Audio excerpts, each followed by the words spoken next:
మర్దులలా అందరు మంచిగా ఉన్నారా? నేనైతే మంచిగా ఉన్నా. మీకోసం లచ్చక ముచ్చట్లలా మంచి మంచి ముచ్చట్లు పట్టుకొచ్చిన. మరి ఆలస్యం ఎందుకు? షూరు వేసేద్దామా లచ్చక ముచ్చట్లు? షూరు వేసే ముందు మొదలు హెడ్లైన్స్ చూడరు. మరి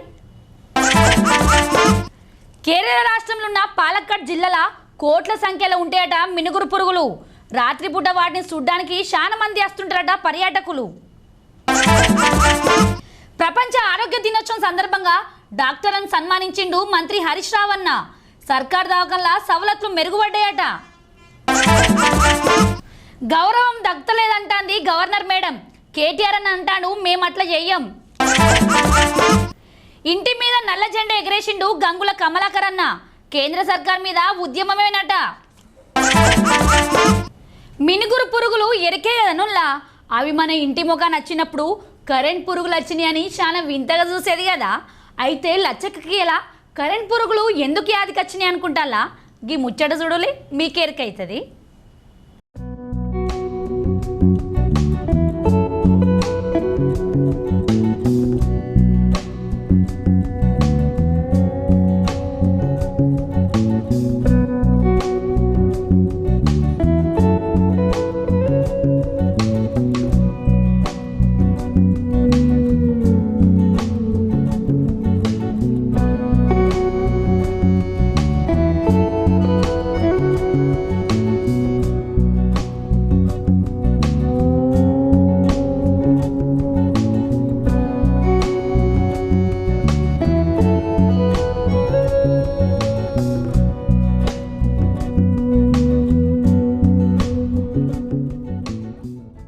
మినుగురు పురుగులు వర్షాకాలం లేకుంటే చలికాలంలో ఎక్కువగా వస్తాయి. అయితే కేరళ రాష్ట్రంలో ఉన్న పలక్కడ్ జిల్లాలో మాత్రం ఎండాకాలం వస్తే చాలు కోట్ల సంఖ్యలో ఒక ప్రాంతానికి మినుగురు పురుగులు వస్తుంటాయట. ఇక వీటిని చూడాలని చాలా మంది పర్యాటకులు వస్తుంటారట. పాలక్కడ్ జిల్లాలో ఉన్న నెల్లియం పతి అనే ప్రాంతంలో మొత్తం ఉసిరి చెట్లే ఉంటాయట. గిట్ల ఉసిరి చెట్లు ఉన్న ప్రాంతానికి మినుగురు పురుగులు వస్తుంటాయట. మార్చి నెల మొదటి వారం నుంచి ఏప్రిల్ నెల దాకా గిడ ఎటు చూసినా మినుగురు పురుగులే కానొస్తాయి. రాత్రిపూట మినుక్కుమని వెలుగులతోని చూసేటోళ్లను దిలుకు చేస్తాంటాయట. 20-30 ఏళ్ల క్రితం గిన్నిగానే మినుగురు పురుగులు రాకపోయేదట. కానీ అటెంకా ఇట్లా కోట్ల సంఖ్యలో మినుగురు పురుగులు వస్తున్నాయట. మినుగురు పురుగుల రాకని బట్టి శాస్త్రవేత్తలు సుధా వాతావరణ పరిస్థితులను అంచనా ఎత్తారట. రాత్రిపూటకి ఇవి ఎక్కువగానే వస్తాయి కాబట్టి ఆ ప్రాంతంలో ఒక రాత్రి గడపాల్సి ఉంటుందట. అందుకే పర్యాటకుల కోసం అక్కడి అటవీ శాఖ ఆఫీసర్లు రాత్రిపూట సుధా వాహనాలకు పర్మిషన్లు ఇస్తాంటారట.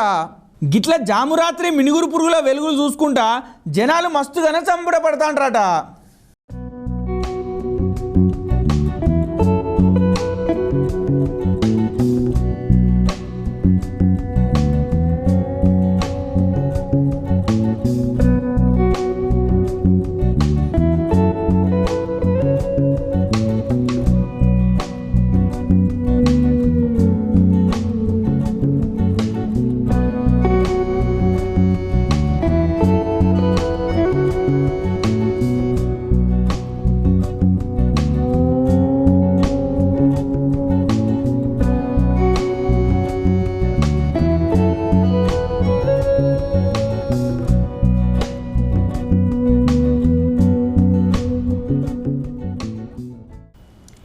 ఈ మినుగురు పురుగులు మనకే కాదులా పరిశోధనలు చేసే శాస్త్రవేత్తలకు సుత ఆసక్తిని పెంచుతాయి.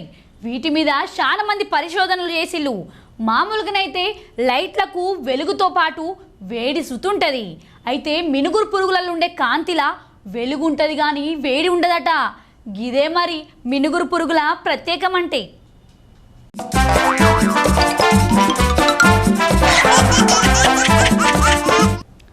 హైదరాబాద్లో ఇప్పటికే మస్తుగనం పర్యాటక ప్రదేశాలు ఉన్నాయి కదా. అందుకే దేశ విదేశాలకి వెళ్ళొచ్చే జనం సుత మన హైదరాబాద్ అందాలను చూసి దిల్కుష్ అవుతారు. అయితే ఇప్పుడు పర్యాటకుల మనసు దోచుకోవడానికి ఇంకో పర్యాటక కేంద్రం షురు అవుతుందిలా.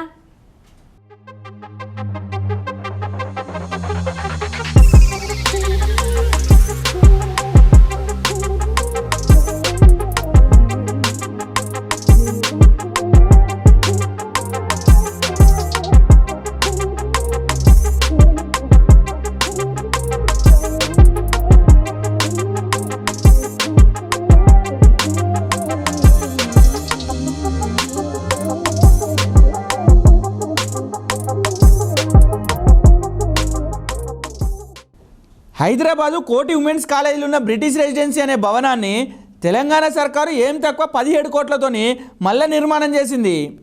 పనులన్నీ అయిపోయినాయి కాబట్టి సాంస్కృతిక పర్యాటక శాఖ మంత్రి శ్రీనివాస్ గౌడ్ అన్న దీన్ని గురువారం నాడు ప్రారంభించిండు. గిట్ల చారిత్రక కట్టడాన్ని ఓపెనింగ్ చేసినాక అందులోన్న మ్యూజియంను అట్లనే దర్బార్ను చూసిండు శ్రీనివాస్ అన్న. హైదరాబాద్కి వచ్చే పర్యాటకులను ఇంకింత ఆకట్టుకోవడానికి ఈ ప్రాంతాల్లో ఇంకిన్ని అభివృద్ధి కార్యక్రమాలు చేస్తామని చెప్తున్నాడు శ్రీనివాస్ అన్న. ప్రస్తుతం కోటి ఉమెన్స్ కాలేజీగా ఉన్నటువంటి ఈ బిల్డింగ్కు గొప్ప చరిత్ర ఇది. 215 సంవత్సరాల చరిత్ర గలది. ఒకప్పుడు ఈస్ట్ ఇండియా కంపెనీ, ఆ తర్వాత 50 మందికి పైగా బ్రిటిష్ రెసిడెన్స్ ఉన్నటువంటి ప్రాంతం. మూసి యువతల అభివృద్ధి కావడానికి ప్రధాన నాంది ఈ బిల్డింగ్. ఇంత గొప్ప చరిత్ర గలటువంటి ఇంకా ఎన్నో సంపదలు వరల్డ్ హెరిటేజ్ మ్యాప్లో ఎప్పుడో రావాలి, చాలా ఉన్నాయి. తెలంగాణ వచ్చిన తర్వాత ఇప్పుడిప్పుడే కేసీఆర్ గారు ముఖ్యమంత్రి గారు చరిత్ర సంపదను కాపాడాలని తపన ఉంది. వారి ఆధ్వర్యంలో ఈరోజు అనేక రకాల ఆర్కియాలజీ సంబంధించినవన్నీ కూడా కాపాడుతూ ఉన్నాం. ఖచ్చితంగా ఇంకా మిగతా భాగాన్ని కూడా రిపేర్ చేయడానికి, మిగతా ఏరియాని కూడా దాన్ని భద్రపరచడానికి కావాల్సినటువంటి ప్లాన్స్ అన్నీ కూడా ముఖ్యమంత్రి గారి దృష్టి కూడా తీసుకెళ్ళి ఇతర వాళ్ళ సహకారంతో దీన్ని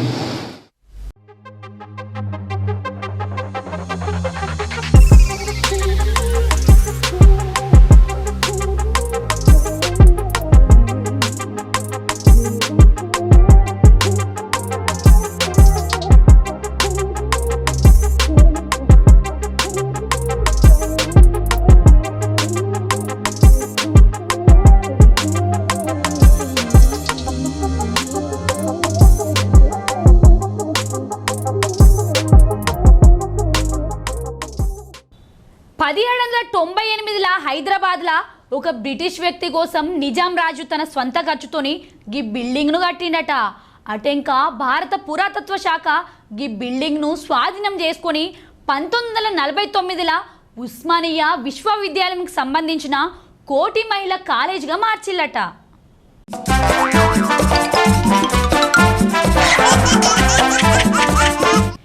ఇలా ప్రపంచ ఆరోగ్య దినోత్సవం అట.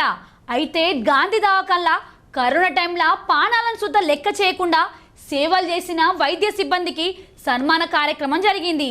అయితే ఈ సన్మాన కార్యక్రమానికి వచ్చిన మంత్రి హరీష్ రావు అన్న వాళ్ళని సన్మానించి సర్కార్ దవాఖానల వైద్య సేవల గురించి అడిగి తెలుసుకున్నాడు.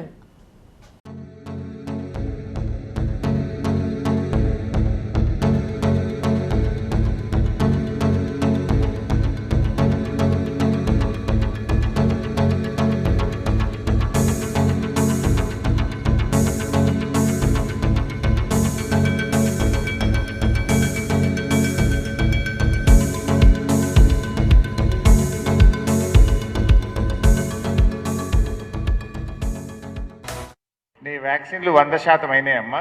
అయింది సార్. ఏమన్నా మిగిలిందా ఒకరిద్దరు? లేదు సార్, 100% అయింది సార్. జ్వరం సర్వేలో ఎంతమందికి ఇంటింటికి గోళీలు ఇచ్చినావు? నేనా సార్, నా పాపులేషన్ 1600 సార్. 1600ల్లో అందరికి ఇచ్చిన సార్, జ్వరం ఉన్న వాళ్ళందరికీ. ఎంతమందికి జ్వరం వచ్చింది? 100 మందికి వచ్చింది సార్. 100 మందికి ఇచ్చిన. 100 మందికి ఇచ్చినావు. మరి నీ ఆశా పరిధిలో ఎంతమంది గర్భిణీ స్త్రీలు ఉన్నారు? నా ఏరియాలో 14 మంది ఉన్నారు సార్. అందులో మొట్టమొదటి ఏఎన్సీ చెకప్ ఎంతమందికి చేయించావు? అందరికి చేయించిన సార్, 14 మందికి చేయించిన. 14 మందికి ఎన్ని రోజుల్లో చేయించావు? ఫస్ట్ ఏఎన్సీ చెకప్ ఎన్ని రోజుల్లో చేయించావు? 12 వారాల లోపు సార్. అందరికి చేయించినావు? 12 వారాల లోపు చేయించిన సార్. పక్కా చేయించిన. మీ దగ్గర అయ్యే డెలివరీస్ ప్రభుత్వ ఆసుపత్రుల్లో ఎన్ని అవుతున్నాయి, ప్రైవేట్ ఆసుపత్రుల్లో ఎన్ని అవుతున్నాయి?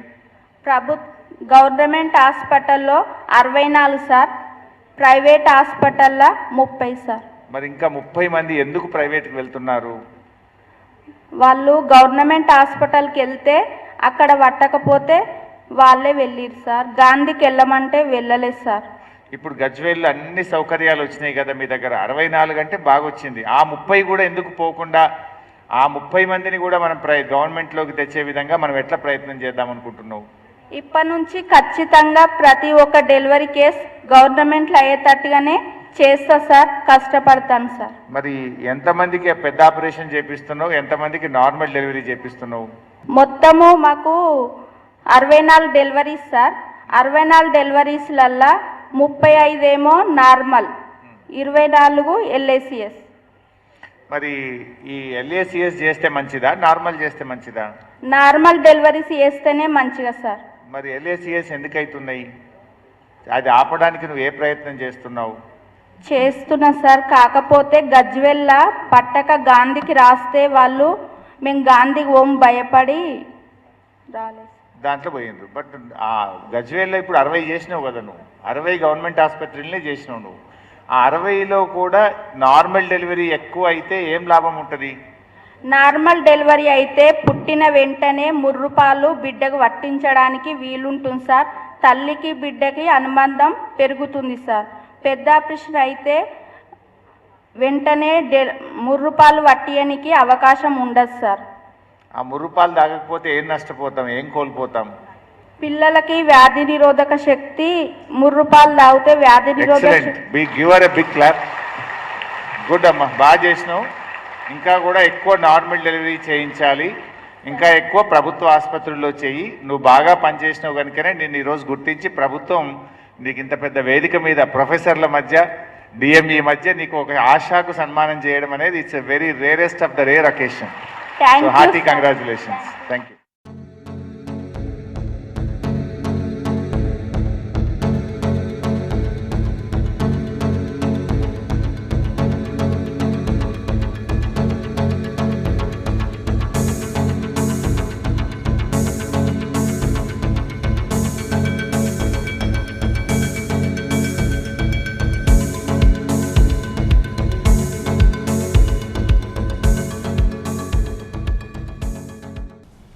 వైద్య సిబ్బంది ఇంకిన్ని మంచి సేవలు అందించి జనాలకు సర్కార్ దవాఖానలని ఇంకింత దగ్గర చేయాలన్నాడు హరీష్ రావు అన్న. కొంతమంది చేయబట్టి చెడ్డ పేరు అత్తందని ఇప్పటి సంది అందరు చక్కగా డ్యూటీ చేయాలని ఆదేశాలు ఇచ్చిండు.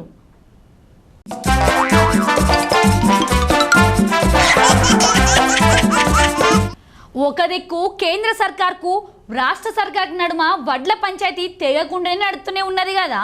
ఇక ఇప్పుడు గవర్నర్ మేడంకు రాష్ట్ర సర్కార్కు నడుమ కొత్త పంచాయతీ షురు అయినట్టే కొడుతుంది. తెలంగాణ సర్కారు మహిళా గవర్నర్ అని సుత గౌరవం ఇత్తలేదు. అట్లనే కేసీఆర్ సార్ను నేను అన్నాని పిలుస్తా, అయినా సుత మా అమ్మ చనిపోతే కనీసం పలకరింపు కూడా చేయలే అంటాంది గవర్నర్ మేడం. తొందరగా పోవడానికి స్పెషల్ గాలి మోటార్ సుత పంపలే అంటాంది. మేడం ముచ్చట ఇట్లుంటే మంత్రి కేటీఆర్ అన్న మాట్లాడుకుంటా గవర్నర్ మేడంకు భంగం కలిగించేటట్టు మేము చేస్తలేమంటాండు. The governor's quota. It is not the prime minister's quota. It is the governor's quota, and the provision is for service category. So when I am not satisfied about the candidature, it is my right to tell. So it is not that everything should be accepted, and if there is, because previously 2 MLCs I accepted. It is not that I am controversial to everyone. Anything, anybody. So this all explained. There is no any thing that I wanted to create controversy, and that is not a political decision. It is only a constitutional decision. It's not a political decision. వారు నిన్న మాట్లాడుతూ Kaushik Reddy MLC విషయంలో నేను అభ్యంతర పెట్టినందుకు నన్ను అవమానిస్తానని అడుగుతున్నారు. కౌశిక్ రెడ్డి గారిని వారు ఆయనది రాజకీయ నేపథ్యం కాబట్టి నేను అలౌ చేయలేదని కూడా చెప్పినట్టు నేను విన్నాను. మరి నేను అడుగుతా ఉన్నా బ్రదర్, గవర్నర్ కావడానికేమో రాజకీయ నాయకులు కావచ్చట. ఆమె నిన్న మొన్నటి దాకా గవర్నర్ అయ్యాం, ఆమె ఎవరు? భారతీయ జనతా పార్టీ తమిళనాడు పార్టీ అధ్యక్షురాలు. మరి గవర్నర్ అయితేందుకేమో రాజకీయ నేపథ్యం అడ్డం రాదు, ఎమ్మెల్సీ అయితే అడ్డం వస్తుందా? మరి గవర్నర్ మేడం ఇట్లా ఆరోపణ చేస్తుంది కాబట్టి కేటీఆర్ అన్న జవాబు చెప్పిండు కానీ మరి సీఎం కేసీఆర్ సారు దీని మీద ఏం సమాధానం చెప్తాడో చూడాలి. మరి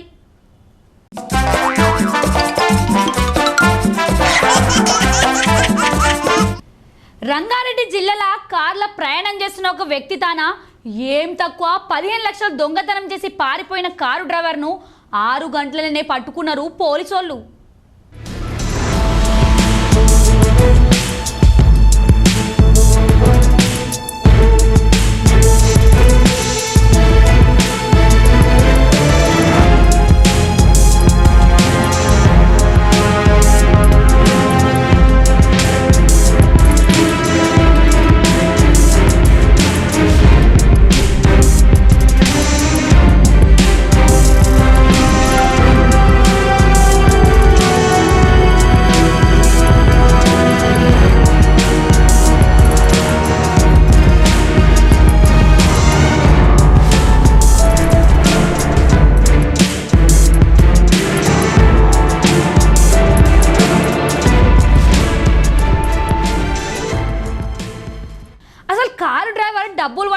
ఎట్లా పరారైండు, ఆ దొంగ డ్రైవర్ను పోలీసోళ్ళు ఎట్లా దొరకబట్టిలో శంషాబాద్ డీసీపీ సార్ చెప్తున్నాడు. ఈనొల్లే దగ్గర క్యాబ్ హైర్ చేసుకొని అక్కడి నుంచి బయలుదేరి ఆయన బాలనగర్కి వెళ్ళాలి. ఈ క్రమంలోనే మన పీవీఎన్ఆర్ ఫ్లైఓవర్ దిగినప్పుడు ఇతనికి యూరిన్ వస్తుందని ఆ ఊబర్ డ్రైవర్కి చెప్పడం జరిగింది. అతను అక్కడికి వెళ్ళి బయలుదేరినప్పుడు ఫోన్ కాల్స్ మాట్లాడుకుంటూ వస్తున్నాడు కంప్లైనెంట్. ఫ్యాక్టరీ వాళ్ళతో మాట్లాడుతూ డబ్బులు తెస్తున్నా, ఇవాళ శాలరీస్ అవన్నీ డిస్ట్రిబ్యూషన్ ఉంటాయి, అందరూ రెడీగా ఉండాలి అట్లా అని చెప్తున్నాడు అనమాట. సో డ్రైవర్ క్యాచ్ చేసినట్టు అనిపిస్తుంది. ఇప్పుడు మనకున్న ప్రాథమిక ఆధారం ప్రకారం ఇందులో క్యాష్ ఉంది అనేది ఆధారం వచ్చింది. యూరినల్ పాస్ చేయడానికి నేను దిగి వెళ్ళిపోయాడు. సో ఇదే ఛాన్స్ అనుకొని ఆ డ్రైవర్ ఏం చేసిండు, ఊబర్ డ్రైవరు ఇమ్మీడియట్గా ఆ వెహికల్ని తీసుకొని పారిపోవడం జరిగింది. బొడ్డు రాజు, అక్యూజ్ నేమ్ వచ్చేసి బొడ్డు రాజు, 28 years ఆఫ్ ఏజ్. వీడు ఒరిజినల్గా నెర్మెట్ట, మనకిప్పుడు జనగాంలో వస్తుండొచ్చు, అది పాత వరంగల్ జిల్లా. సో అక్కడ నేటివ్ వాస్తవ్యుడు అతను. 6 సంవత్సరాలు డ్రైవర్గా వివిధ ప్రాంతాలలో పనిచేసిన తర్వాత ఈ 2 సంవత్సరాల నుంచి అతను ఊబర్లో ఓన్ వెహికల్ కొనుక్కొని పెట్టుకోవడం జరిగింది.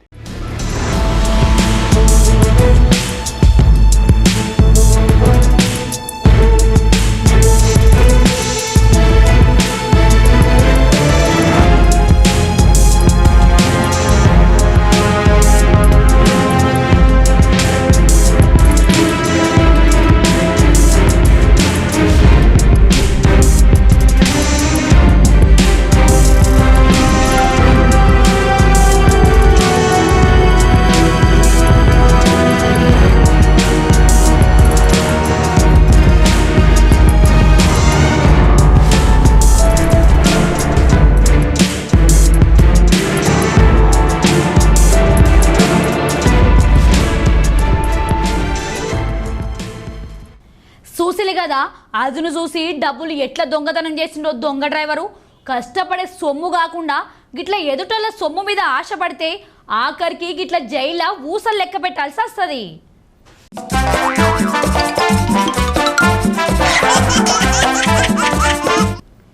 కేంద్ర సర్కారు తెలంగాణ వడ్లను కొనకపోతే ఆ నడుమ ఢిల్లీలో పంజాబ్ రైతులు ఎట్లయితే ఉద్యమం చేసిలో గా తీరుగా కేంద్రం మీద ఉద్యమం చేస్తామంటాడు మంత్రి గంగుల కమలాకర్ అన్న.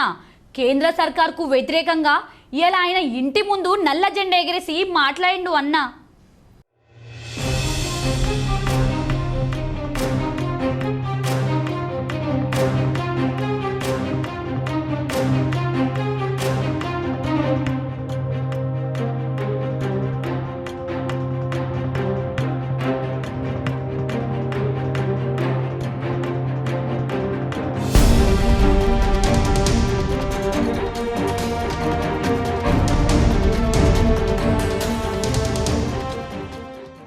మొండి వైఖరి నిరసనగా గౌరవ ముఖ్యమంత్రి గారు, గౌరవ మా TRS party working president KTR గారి పిలుపు మేరకు ఈరోజు కరీంనగర్ నియోజకవర్గంతో పాటు కరీంనగర్ జిల్లాతో పాటు తెలంగాణ రాష్ట్ర వ్యాప్తంగా శాంతియుతంగా ప్రజాస్వామ్యబద్ధంగా ప్రతి ఇంటి మీద ఒక నల్ల జెండా ఎగరవేయడం రైతులు అనేవారు సుమారు 35,000 ఇండ్ల మీద కరీంనగర్ నియోజకవర్గంలో 35,000 ఇండ్ల మీద రైతు కుటుంబాలతో పాటు రైతు మద్దతుగా నగరంలో కూడా రైతుకు మద్దతుగా నల్ల జెండాలు ఎగరేయడం జరిగింది వాళ్ళ ఇంటి మీద.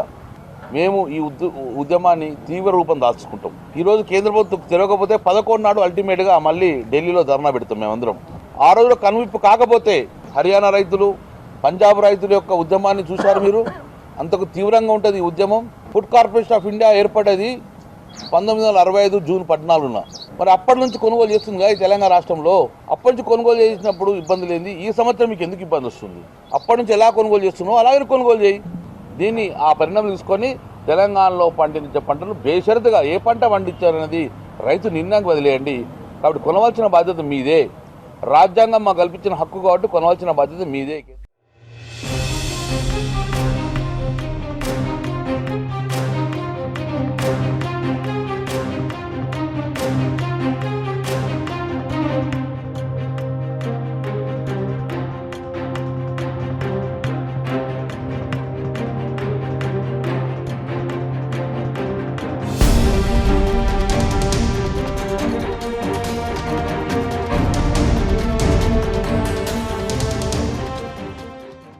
ఇన్నర్ కదా గంగుల కమలాకర్ అన్న ఏమన్నాడో.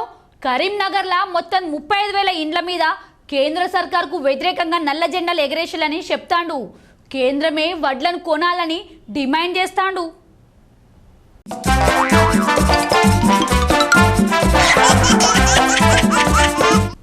చూసిలే కదా, ఇవి మరి ఈ లచ్చక ముచ్చట్లు. మరిన్ని ముచ్చట్లు మళ్ళీ కలుస్తా. అంతవరకు ఉంటా మరి.